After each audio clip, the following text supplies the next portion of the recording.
The market felt like it was moving at triple speed. Every candle was printing faster than you could process it. Your stop loss was getting closer, your hands were hesitating over the keyboard, and your brain was screaming at you to do something. So you closed the trade. You took the loss. And then, almost immediately, the market slowed down. It started moving exactly how you thought it would. Except now, you were out of the trade, watching from the sidelines, wondering what just happened. That scenario has played out in the accounts of millions of traders. Not because the market changed, not because the setup failed, but because something shifted inside your head the moment that trade went against you. And that shift, that invisible switch that flips without your permission, is responsible for more blown accounts than bad strategies ever will be. This is not about indicators. This is not about finding a better entry. This is about understanding what actually happens inside your mind when real money is on the line, and why your brain is almost perfectly designed to make you a losing trader. Here is the first thing you need to understand. Your brain does not experience winning and losing symmetrically. When you are in a losing trade, your brain shifts into threat detection mode. This is the same neurological state that your ancestors used when they were being chased by something dangerous. The amygdala fires up, cortisol starts flooding your system, and your entire cognitive architecture reorganizes itself around one goal: escape, get out, stop the pain. In that state, everything looks bigger than it is. A 30-pip candle feels like 200 pips. A small pullback feels like the beginning of a complete reversal. Time distorts. 5 minutes feels like 30. And most importantly, your ability to think clearly about probability and process gets severely compromised. You are no longer a trader analyzing a setup. You are a human being in survival mode, trying to make the discomfort stop. Now flip it. You are in a winning trade. Suddenly, the market feels slow. You start waiting for one more push. You start thinking about maximizing the move. You think the setup is still valid. Let it run. And then the market gives back half your profit and you close it out of frustration. Still ahead, but nowhere near where you wanted to be. Or worse, it comes all the way back and you break even, or turn it into a small loss. Same market, same price action. Completely different experience because your brain is running a completely different program. This is not a flaw you can think your way out of with discipline alone. It is wired into your neurology. The question is what you do about it. There is a concept in behavioral economics called loss aversion. The research behind it is very straightforward. Losses feel roughly twice as painful as equivalent gains feel good. Losing $50 hurts about as much as winning $100 feels good. This ratio is not the same for everyone, but the asymmetry is universal. You feel losses harder than you feel wins. What does that mean for trading? It means your baseline emotional response to a losing trade is already twice as intense as your response to a winning trade of the same size. So when you are sitting in a drawdown, your brain is not processing it neutrally. It is treating it like a wound that needs to be healed immediately. And when you are in profit, it feels comparatively mild, which is part of why you always want a little more before you exit. This also explains something that confuses a lot of traders when they first think about it. Why do we hold losing trades longer than we should, even though we know intellectually that we should cut them? The answer is that when you are in a losing trade, closing it means making the loss real. As long as the trade is open, there is still a chance it comes back. Closing it locks in the pain and makes it permanent. Your brain will go through remarkable cognitive gymnastics to avoid that finality. You will tell yourself the setup is still valid. You will drop to a lower time frame and find a reason to stay in. You will move your stop loss just a little further away. All of this is your threat response system negotiating with reality, trying to avoid the moment of confirmed loss. Meanwhile, when you have a winning trade, the logic flips. Taking profit early means locking in the gain and removing the uncertainty. Your brain wants to do that. Sitting in a winning trade with an unrealized profit feels uncomfortable in a different way, because at any moment that profit could disappear. So you close it early, you capture the certainty, and you leave the rest of the move on the table. Then the market continues without you, and you feel robbed, even though you were the one who made that decision. This pattern, cutting winners short and holding losers long, is statistically one of the most common destructive behaviors in retail trading. And it is almost entirely driven by how your brain processes uncertainty and pain, not by your lack of knowledge or your inability to read a chart. Now here is where it gets deeper. Because it is not just about the trade you are currently in. Every trade you have ever taken is still affecting how you see the market right now. Traders who have recently taken a series of losses start to see danger everywhere. They tighten their stop losses below what the setup actually requires because they cannot emotionally tolerate another hit. They start skipping valid setups because the last 3 setups failed and they do not want to feel that again. They start second-guessing entries that they would have taken without hesitation 2 weeks ago. Their strategy has not changed. Their market knowledge has not changed. But their relationship to risk has been completely recalibrated by recent emotional experience. On the other side, traders who are on a winning streak start to take on too much risk. They start sizing up. They start entering setups that do not fully meet their criteria because they feel like they cannot lose right now. They start holding trades past their targets because everything has been working. And then one bad trade wipes out 3 sessions of gains because the position size they used was twice what it should have been. This is not a coincidence. This is your emotional state directly overriding your risk management. And the terrifying part is that while it is happening, it does not feel like emotion. It feels like judgment. It feels like reading the market correctly. It feels like confidence or caution, depending on which direction the bias is running. That is what makes it so hard to catch in real time. So what do you actually do about this? And here is where most trading psychology content gets frustratingly vague. They tell you to control your emotions.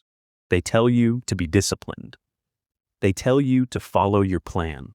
None of that is useful advice unless you understand the mechanism underneath it. The starting point is not control. The starting point is observation. You cannot regulate a reaction you have not noticed. And most traders are so focused on the market that they have almost no real-time awareness of what is happening inside them while they are trading. Think about your last few sessions. When you were in that losing trade, could you feel your breathing change? Did you notice your focus narrowing, moving from the overall setup context to just the current candle? Did you feel the urge to act, to do something, even when doing nothing was actually the correct move? Most traders, if they are being honest, will say they had no awareness of any of that. The reaction just happened, and by the time they noticed it, they had already clicked the button. The practice of actually observing your own reactions in real time is harder than it sounds, and more powerful than most people expect. Not analyzing them, not judging them, just noticing them. Noticing that your chest is tighter than it was 5 minutes ago. Noticing that you are watching the chart more intensely than the setup actually requires. Noticing that you have recalculated your potential loss 4 times in the last 2 minutes. These are all signals that your emotional state has shifted and that your perception of the market is no longer neutral. When you start catching those signals in real time, something interesting happens. The simple act of noticing them creates a small gap between the feeling and the action. You go from reacting immediately to having a half-second of awareness before you react. And in trading, a half-second of awareness is enough to ask yourself one question. Is this decision coming from my process, or is it coming from my current emotional state? That question alone will stop a significant number of bad decisions before they happen. Not because you will always answer it correctly, but because asking it forces a brief moment of rational engagement in the middle of an emotional response. And often, that is enough. The second thing that matters practically is understanding what your personal emotional triggers are. Not in theory, but specifically. Every trader has a different set of conditions that accelerates their psychological deterioration. For some traders, it is the second consecutive loss. The first loss they can absorb cleanly, but the second one starts the spiral. For others, it is a single large loss, even if their overall session is neutral. For others, it is closing a trade and then watching it go in the original direction without them. Each of these has a different emotional signature, and each of them will distort your perception of the market in a slightly different way. Knowing your triggers means you can prepare for them rather than just discovering them mid-session when the damage is already starting. If you know that 2 consecutive losses reliably make you start forcing setups, then after your second loss, you can build in a mandatory pause. Not because the rules say so, but because you know from your own experience what is about to happen to your decision quality if you continue without resetting. This is not weakness. This is precision. You are building a system that accounts for how you actually function under pressure, instead of how you think you should function under pressure. There is another dimension to this that does not get talked about enough: the relationship between your physical state and your trading psychology. Your brain does not exist in isolation from your body. When you are tired, your ability to tolerate uncertainty drops significantly. Studies on sleep deprivation show that cognitive performance and risk assessment both degrade in ways that people cannot self-report accurately, meaning you feel fine, but your judgment is compromised. When you are hungry or have poor blood sugar regulation, your emotional reactivity increases. When you have not moved your body in hours, stress hormones accumulate and your nervous system stays in a low-level threat state. Most traders spend enormous amounts of time optimizing their charts and their entries, and almost no time optimizing the physical conditions in which they are trading. But the quality of your decisions is directly downstream of the quality of your neurological state, which is directly downstream of how well you have slept, what you have eaten, how much physical stress you are carrying in your body, and dozens of other factors that have nothing to do with price. Action. This is not saying that you need to become an athlete to become a good trader. It is saying that treating your physical state as irrelevant to your trading performance is a mistake that costs more than most people realize. There is something else worth addressing, and it is a belief that drives a lot of psychological damage in trading. The belief that consistency comes from having the right strategy, and that once you have the right strategy, the psychology will take care of itself. This is backwards. The psychology does not come after the strategy. It comes before and alongside it. A trader with a mediocre strategy and excellent psychological consistency will outperform a trader with an excellent strategy and poor psychological consistency. This is not a motivational statement. It is a practical reality that shows up in performance data. Strategy defines your edge. Psychology determines whether you can actually execute that edge under real conditions. Think about what consistency actually requires. It requires taking every valid setup, including the ones that come right after a losing trade when you are least excited about trading. It requires closing trades at your target, including when the market looks like it has more room to move. It requires sitting on your hands when there is no setup, including on active days when the market looks like it is offering opportunities everywhere. None of those behaviors are primarily challenges of strategy knowledge. All of them are primarily challenges of emotional regulation. The traders who reach consistent profitability are not the ones who figured out a special edge that nobody else has. Most profitable trading strategies are variations on a small number of well-understood concepts. The traders who make it are the ones who built a sustainable relationship with uncertainty.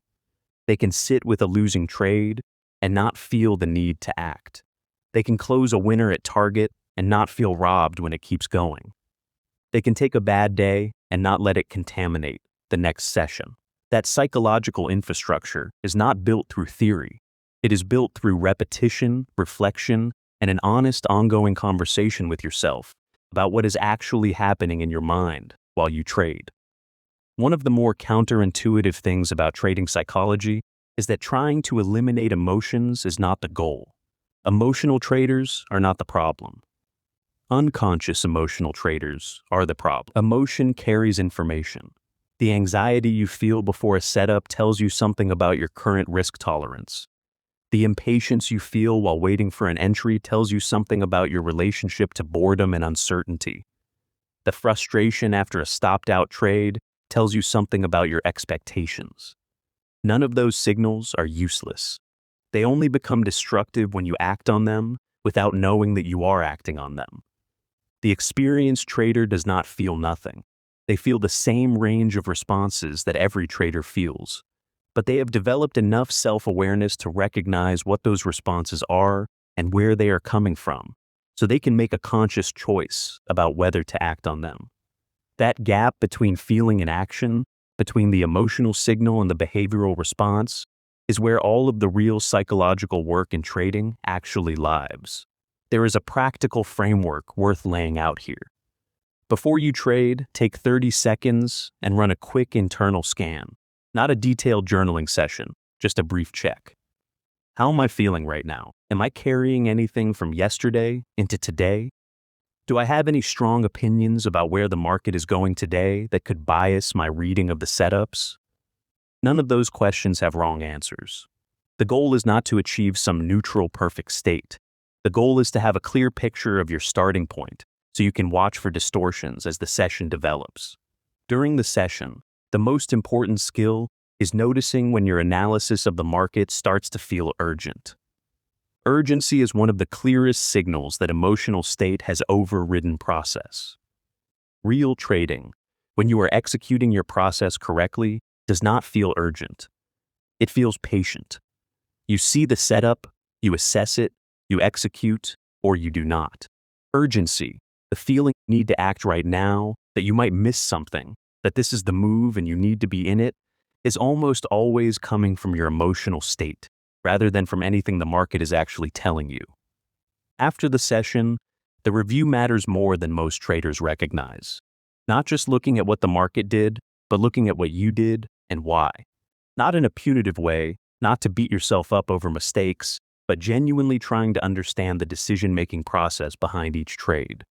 Trades that went well according to your process but happened to lose are as worth studying as trades that went poorly according to your process but happened to win. The outcome and the quality of the decision are two different things, and conflating them is one of the most common ways traders develop bad habits. If you review a random trade from 2 weeks ago, can you reconstruct what you were thinking when you took it? Can you identify whether that decision was driven by your process or by something else? That level of self-knowledge, specific and honest and non-judgmental, is what gradually shifts the quality of your trading over time, not as a dramatic transformation, but as a slow recalibration of how you relate to the market and to the uncertainty that comes with it. The market is not moving faster when you are losing. It just feels that way. And feeling is not the same as reality. But in trading, feeling shapes behavior, and behavior determines outcome. So the gap between feeling and reality is not a small technical detail. It is the entire game. Every time you observe your own reaction without acting on it blindly, you are building something. Every time you close a trade according to your plan, even when your gut is screaming to do something different, you are building something. Every time you sit out a session because you know your head is not right, you are building something. That something is the only edge that cannot be automated, cannot be copied, and cannot be taken from you by a market structure change. Most traders go looking for that edge in charts and indicators and backtests. And those things matter. But the trader who learns to see themselves as clearly as they see the market is the one who eventually stops being surprised by their own behavior. And when you stop being surprised by your own behavior, you stop being controlled by it. That is when trading actually starts to make sense.